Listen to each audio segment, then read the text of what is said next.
जय श्री श्याम सभी श्याम प्रेमियों को। कैसे हैं आप सभी? आशा करती हूँ मेरे बांके बिहारी जी की कृपा से आप सभी कुशल होंगे। हम सभी प्रतिदिन भगवान पर पूजा के समय फूल अर्पित करते हैं। दूसरे दिन जब वो फूल निर्माल्य हो जाते हैं, बासी हो जाते हैं, तो उनको उतार देते हैं और एक जगह एकत्रित करके या तो गंगा जमुना में बहा देते हैं या बाग बगीचे में डाल देते हैं, या बहुत से लोगों का तो मैंने ये भी देखा है किसी मंदिर में थैली में भर के रखा है। तो मैं ये सब कुछ तो नहीं करती। मैं क्या करती हूँ वो मैं आपको दिखाती हूँ। मैं उन बासी बचे हुए फूलों का सुखाकर फिर धूप बत्ती बनाती हूँ। उन धूप बत्ती को आप ज़रूरी नहीं है भगवान के सामने, आप कहेंगे कि वो तो बासी फूल है, हम क्यों भगवान के सामने जलाएं, उनकी धूप बत्ती बनी हुई है तो ठीक है ना। आप उसको as a room freshener use कर सकते हैं, बहुत अच्छी खुशबू आती है ना। तो और फिर जब गंगाजल वगैरह डाल देते हैं, आपको क्या पता मार्केट से जो धूप बत्ती आ रही है वो किस चीज़ की आ रही है ना। तो मैं तो उसको अलग से कमरों में जलाती हूँ शाम के समय।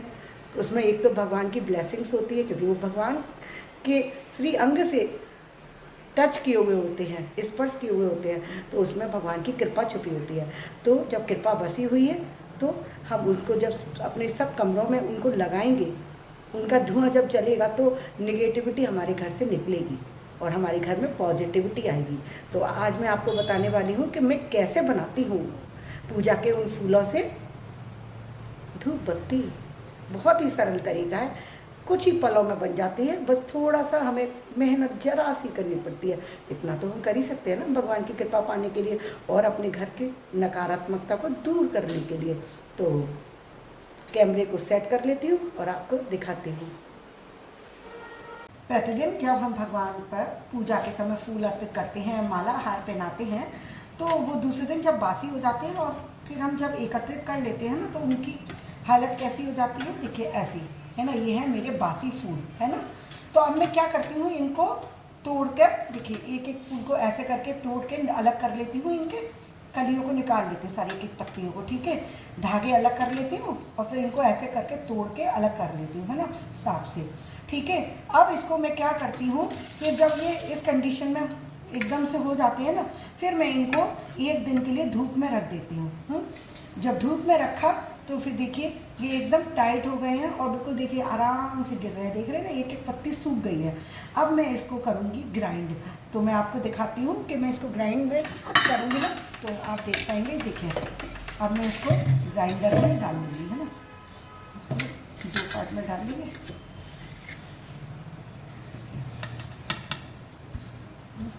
अब मैं आपको फिर दिखाती हूँ। देखिए अब ये ग्राइंडर में डाल रही है ना, उसके बाद फिर मैं इसको, देखिए अब ये बिल्कुल पाउडर फॉर्म में हो गया है, क्योंकि ये बिल्कुल सूखे हुए फूल थे। अगर ये सूखे हुए फूल नहीं होते ना तो ये फिर बिल्कुल मोटा मोटा रहता। तो इसलिए ये ज़रूर ध्यान रखना कि हमें पीसने से पहले उनको एक दिन की धूप लगानी है, ठीक है। अब मैं इसको आपको छान के दिखाती हूँ, देखिए कैसे हैं, बिल्कुल देखिए बहुत अच्छे से छन जाएंगे।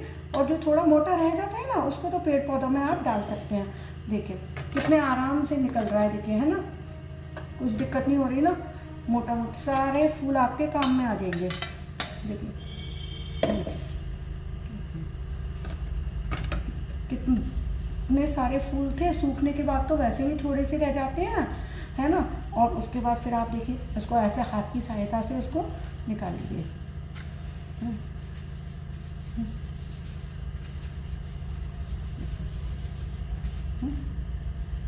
देखिए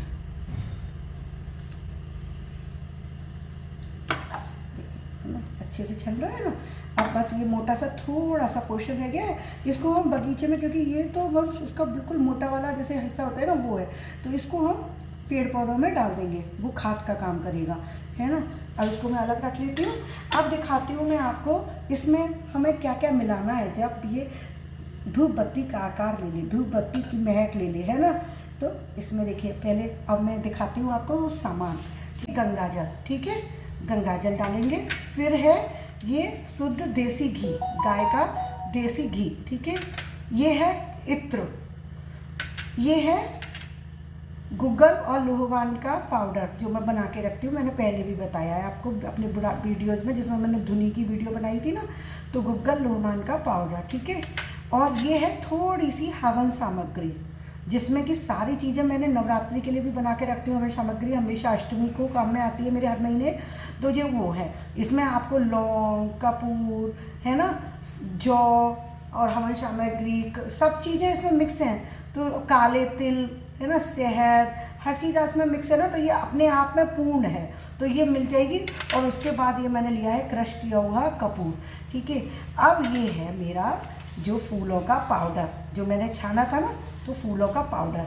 अब आपको दिखाती हूँ एक एक करके मैं इसमें चीज़ें पलटूंगी जो डालूंगी। तो सबसे पहले मैं डालूंगी इसके अंदर कपूर। देखिए ये जो कपूर है ना, तो कपूर को हम पाउडर कर लेंगे, अगर मोटा होगा ना तो मिक्स नहीं होगा। सबसे पहले हम पाउडर डालेंगे कपूर का, फिर हम डालेंगे इसमें हवन सामग्री। देखिए ये है हवन सामग्री। हाँ, अब हम डालेंगे इसमें ये लोबान, गंधक लोबान था ना, वो पाउडर, ठीक है।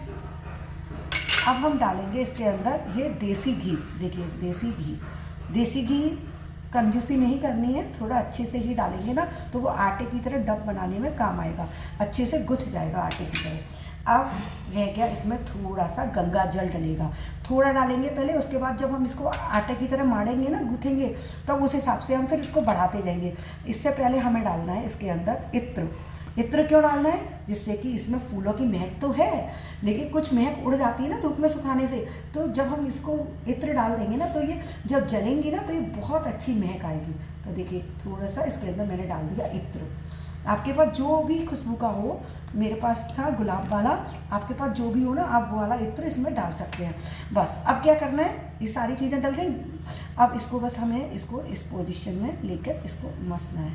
देखिए करते जाएंगे, गंगा जल, घी, अगर हमें ज़रूरत दिख रही है कि हमें घी डालना है तो हम घी भी डाल सकते हैं, लेकिन घी की क्वांटिटी मैंने काफ़ी डाल दी है, इसलिए घी की आवश्यकता नहीं है।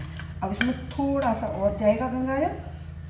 गंगा जल इसलिए डाला जाता है कि जो बासीपन है ना फूलों का, तो वो दूर हो जाए। तो गंगा जल, शहद, ये सब चीज़ें डालने से ना इत्र, तो जो बासीपन है फूलों का वो ख़त्म हो जाएगा। देखिए अब देखिए कितना अच्छे से बंध के आ रहा है ना, देखिए कितना अच्छे से बंध के आ रहा है ना। तो ये देखिए अब आटे की तरह बंधना शुरू हो गया। इसी तरीके से हम सारा एकदम अच्छे से कर लेंगे। है देखिए ऐसे लेके जिस शेप बना के रखते जाएंगे, ठीक है। चाहे आपको कुछ नहीं डालना, ठीक है ना।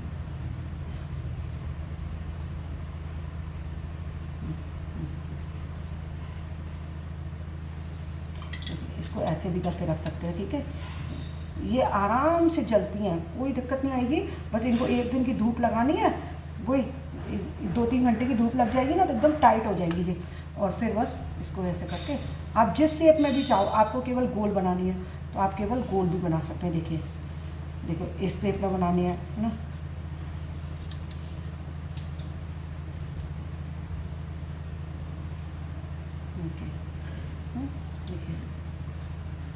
देखिए इस तरह में अब देखिए आपको नज़र आ रही है ना। इस तरीके से हम अपनी सारी धूप बत्ती को बना लेंगे और बस इसको एक दिन के लिए धूप में रखेंगे, जिससे कि ये हमारी बहुत अच्छे से जलने लगेगी और हमारे बासी फूलों का प्रयोग भी हो जाएगा।